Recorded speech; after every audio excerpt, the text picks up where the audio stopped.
I'm Walter Cronkite. This is the story of Mustafa Kemal Atatürk, the strong man who in a little more than a decade led Turkey out of the Middle Ages and into the 20th century. The story, The Incredible Turk, as the Prudential Insurance Company of America presents the 20th century.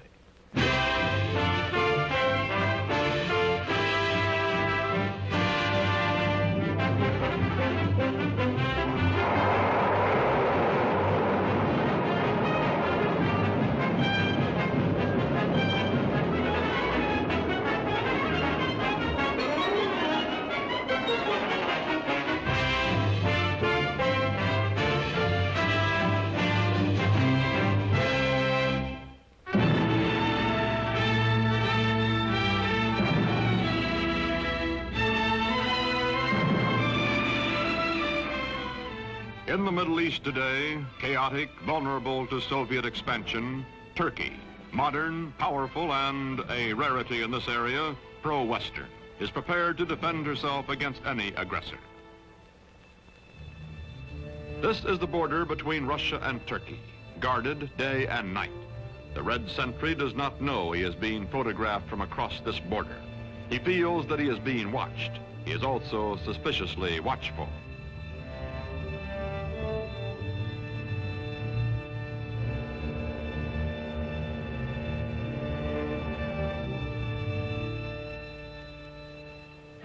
Today, Turkish cavalry defends the broken, desolate terrain at the edge of Asia Minor. These cavalry squadrons are part of the strongest fighting force in the Middle East, the Army of Turkey, a democratic-minded member of NATO, military partner of the United States.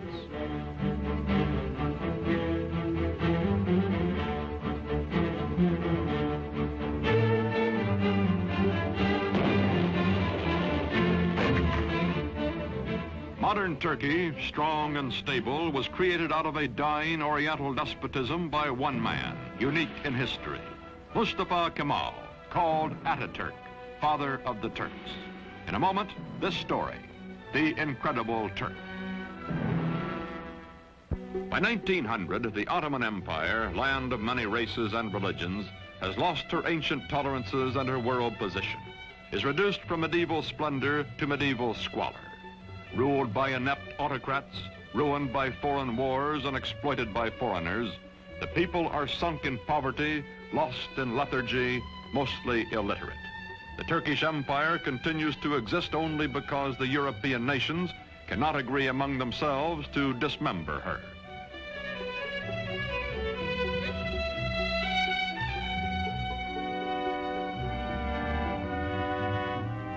Before World War I, Germany has plans to embrace Turkey as an ally, then to subjugate her as a satellite. To visit the sick man of Europe, as Turkey is called, comes the German emperor himself, Kaiser Wilhelm II. He is received with more than ceremony. His glowing promises, such as the Berlin to Baghdad Railroad, are believed by the Sultan and his government, and even by the nationalist-minded Young Turks.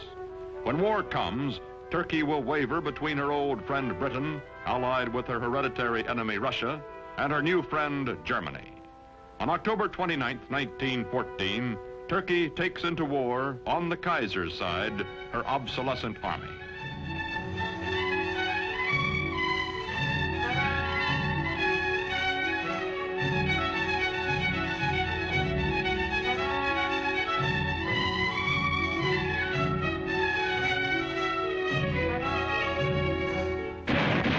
February 1915, the British plan to force the Dardanelles past Gallipoli, take Constantinople, and free Russian shipping in one naval campaign. Mustafa Kemal is an unknown officer commanding a feeble Turkish division at Gallipoli. His brilliant strategy and ferocious personal leadership changed the course of the battle, the campaign, and the war. After 10 months, the British signal defeat and steam away, leaving on the historic shore of the Hellespont a new hero in Turkey. One victory, one great military commander are not enough. The defeat of the Central Powers by the Allies brings the end of the old Ottoman Empire. It is carved away, leaving only Turkey proper, a much smaller and more homogeneous land which, with leadership, may become a nation. November 1918. The ships of the victors crowd the harbor at Constantinople after World War I. From the palace of a weak and corrupt sultan, there comes no opposition. Turks bowing to Mecca accept their fate.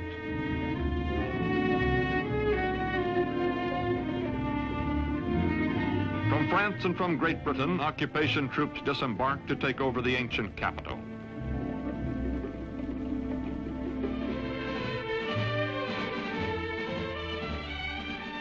Sure that the Allied armies in Constantinople will do nothing to prevent it, Greece is preparing for an invasion of Turkey. On May 15, 1919, the Greeks land their troops.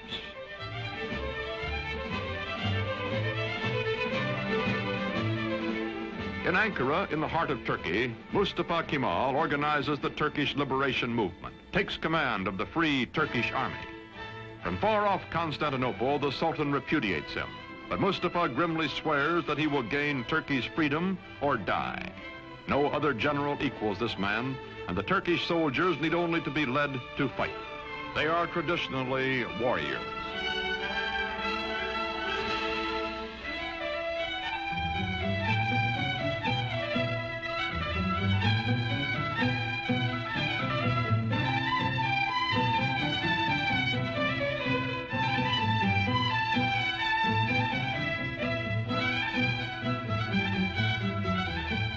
Quickly, Mustafa Kemal gathers the forces of an occupied Turkey under his almost unchallenged domination.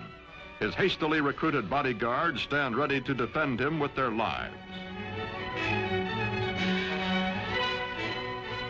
Mustafa Kemal pits his cold, inexhaustible toughness, his unyielding determination, his knowledge that the people are with him, against the continued fanatic opposition of the Sultan's government. Ammunition must be made by hand, by old men and hungry workmen, boys and children. Mustafa Kemal's Turkey is going into battle with the Greeks.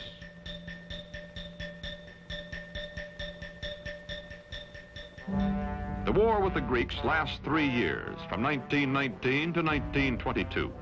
The Turkish people know it is a war of extermination, atrocious, no quarter given or asked. Heroically led, the Turks advance against the invaders. The women leave their endangered homes to carry shells to the army.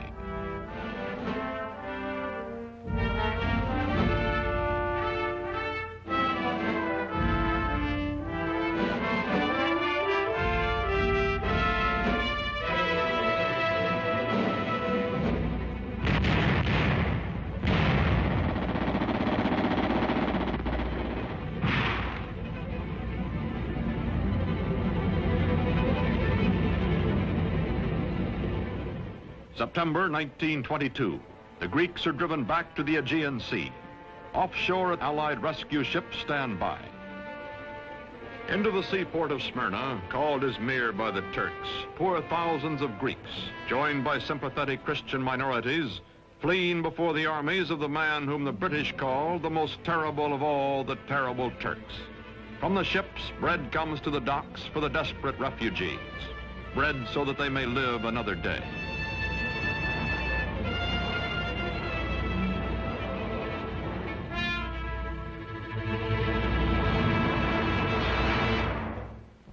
September 9th, 1922. The Turks enter Smyrna, last stronghold of the invaders. They take vengeance against the Greeks for whole Turkish villages wiped out, for their kinsmen massacred. The burning of Smyrna, the final atrocity that both the Greeks and the Turks disavow, ends a war that has become an unendurable nightmare for both sides. Its polyglot population takes to the sea as the flames destroy the great Homeric city.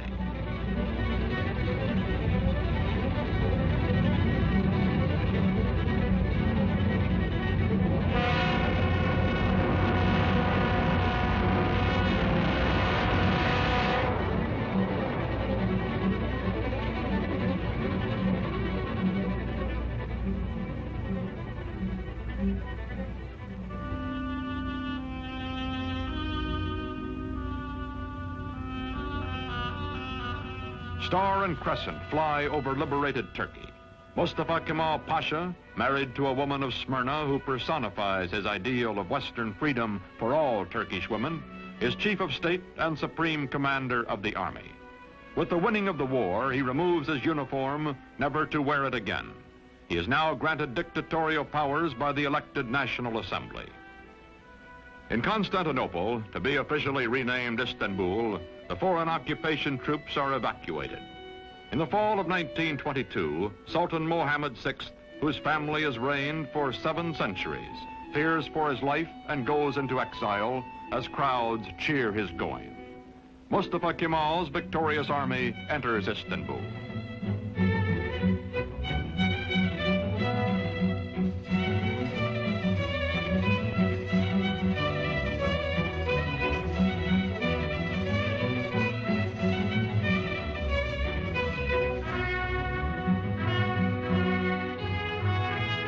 First president of the First Turkish Republic, Mustafa Kemal, during the 1920s, keeps his limitless wartime powers and his command of the army, makes the hard, dry town of Ankara his capital. His fantastic dream is not of empire or conquest, but of creating a democratic Turkey, a new kind of Turk in his lifetime. The Ottoman sultans also had been caliphs, secular and religious rulers. Turkey's new government separates church and state. Instead of Friday, day sacred to Islam, when Muslims everywhere ritually cleanse themselves, the Western Sunday is proclaimed the official day of rest.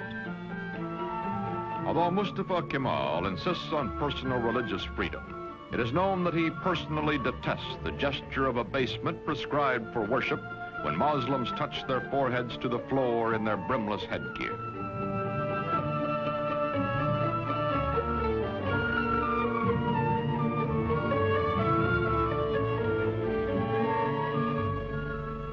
To Kemal, this headgear, the fez, symbolizes Turkey's Oriental fatalism and ignorance. He will abolish it.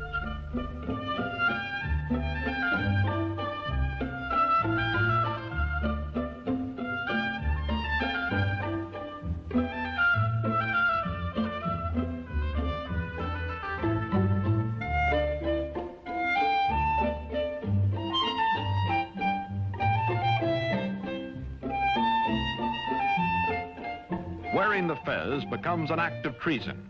European hat makers unload in Turkey. But woe betide the foreigner who dares laugh at a Turk in his new hat. More than 90% of Turkey's 13 millions are illiterate.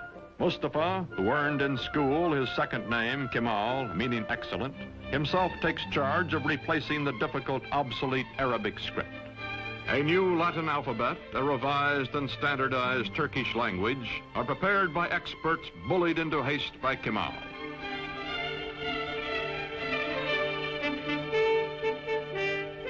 To make a modern nation capable of government by the people, all Turkey must be sent to school.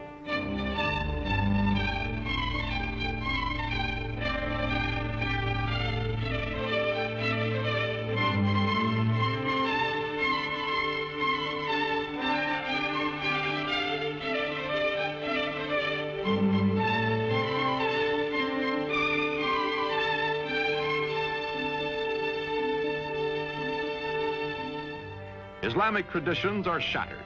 A man's image, Mustafa Kemal's, is displayed in public.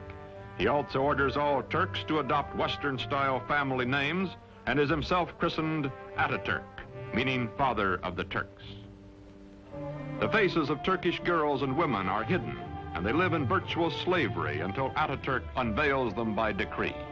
Now divorced from his wife, he takes pleasure in the company of emancipated women and insists that all Turkish women adopt Western clothes, gives them equal rights under the law after abolishing polygamy, and opens to women all the trades and all the professions.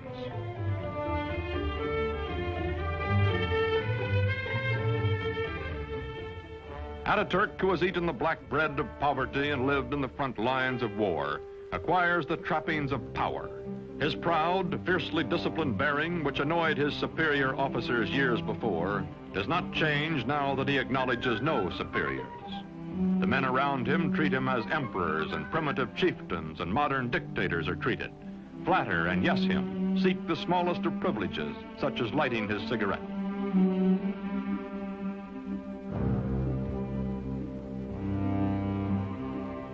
Man in a hurry, he has no time for opposition or for modifying his programs. Is too concentrated to pay the slightest attention to the awkward and harassed civil servant who is about to drip peach juice on his shoulder, or to the waiter who will wipe it off.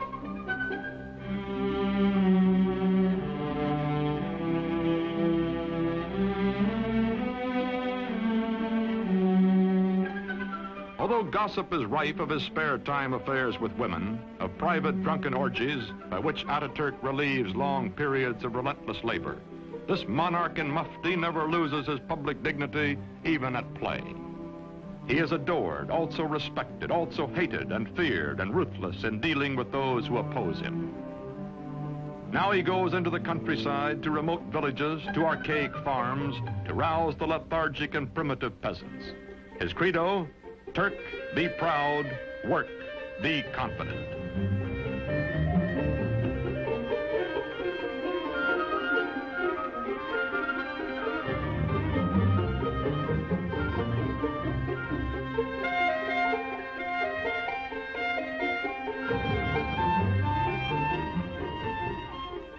There are two ways of conquering, says Ataturk, by the sword or by the plow.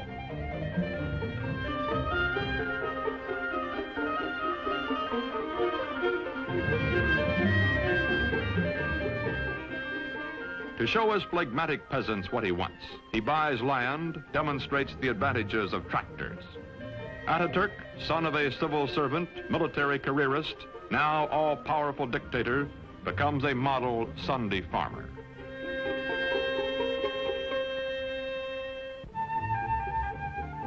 The world is anxious to restore good diplomatic relations with Turkey. From the United States comes Ambassador Joseph Clark Grew.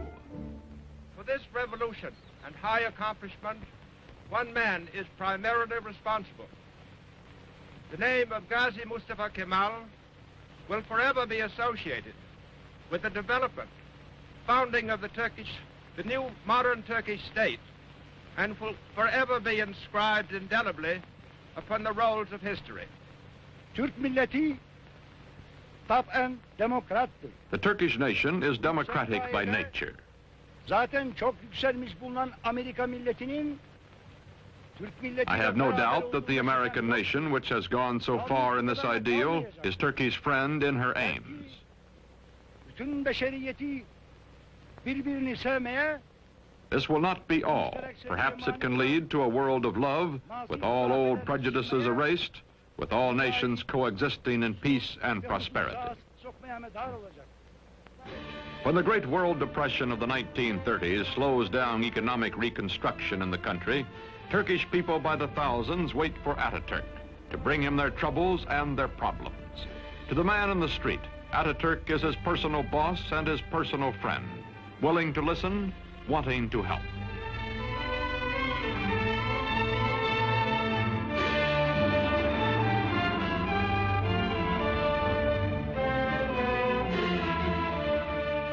All over the country, Ataturk preaches the ways of the West, scolds and harries workmen to carry out his forcible plan for industrializing the Turkish Republic.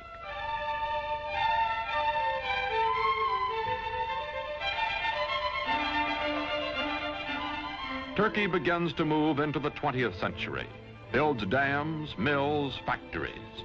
The tempo is fantastic. Industrial production under Ataturk increases tenfold. Still, there are growing pains, a poorly designed and poorly run heavy industry operating at a loss, profitable light industry deliberately run at an excessive profit to cover the deficit. Turkey's textile mills being a notable example.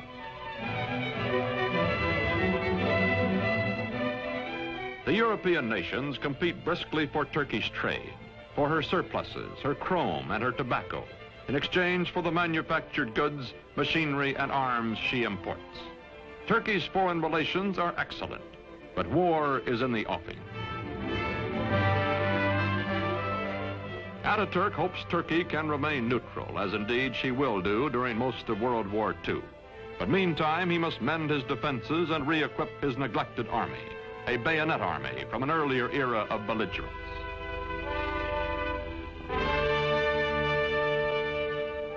Turkey's dictator has said, Hitler will lead a dynamic nation to destruction by whipping its passions, and Mussolini will play Caesar.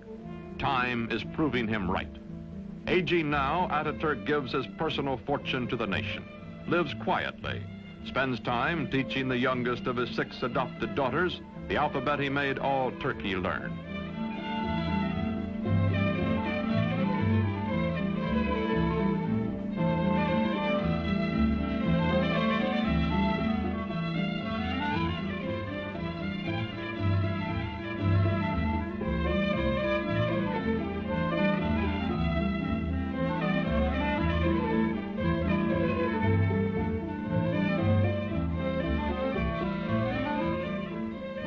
Watching his young nation, Father Ataturk believes in her democratic future and has preserved for her under his autocratic rule the Republican Constitution and the secret ballot which will elect his successors. His severest Western critic grudgingly admits, Ataturk is dictator so that Turkey may never again have a dictator. The Shah of Iran is among the neighboring rulers who come to admire Ataturk's prospering, progressive nation. The Emir of Transjordan comes. The Arab world is impressed by Turkey, but later when nationalism develops throughout Islam, none of its leaders will have Ataturk's genius or his convictions.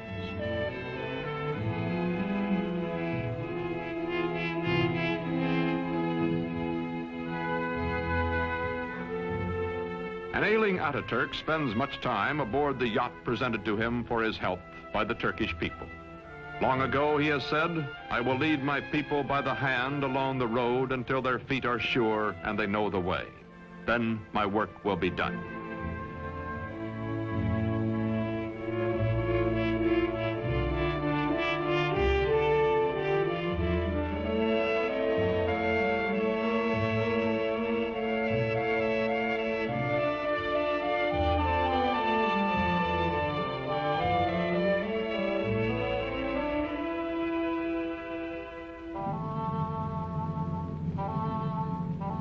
On November 10th, 1938, Ataturk dies at the age of 58. 13 years of his life he spent in active warfare fighting for Turkey. For 15 years, until his death, he was our first president and absolute ruler. His last command is that his successor be one who will follow his course. Hizmet İnönü is that man.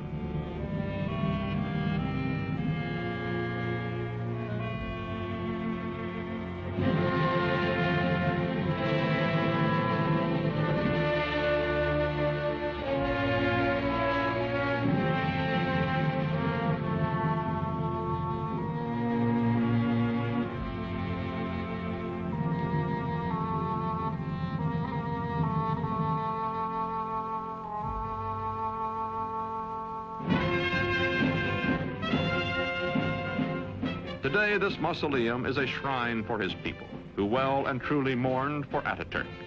Marching past in fighting trim, the soldiers of Turkey are the sons of the ragged forces who followed him to fight for Turkish independence 40 years ago.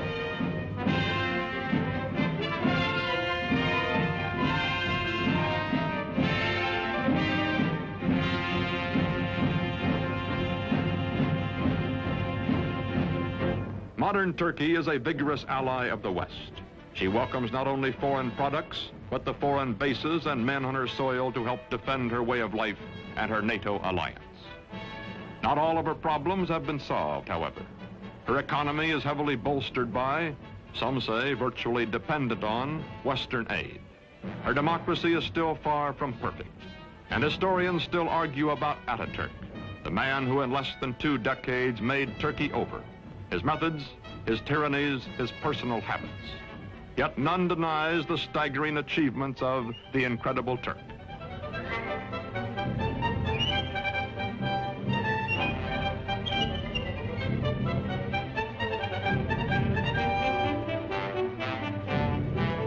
These, our allies, guarding the gates to the east, are the inheritors, the children of Mustafa Kemal Atatürk.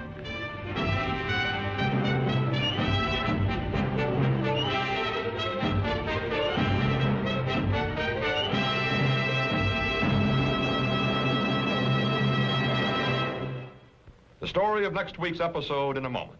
And now a message from your host, the Prudential Insurance Company of America.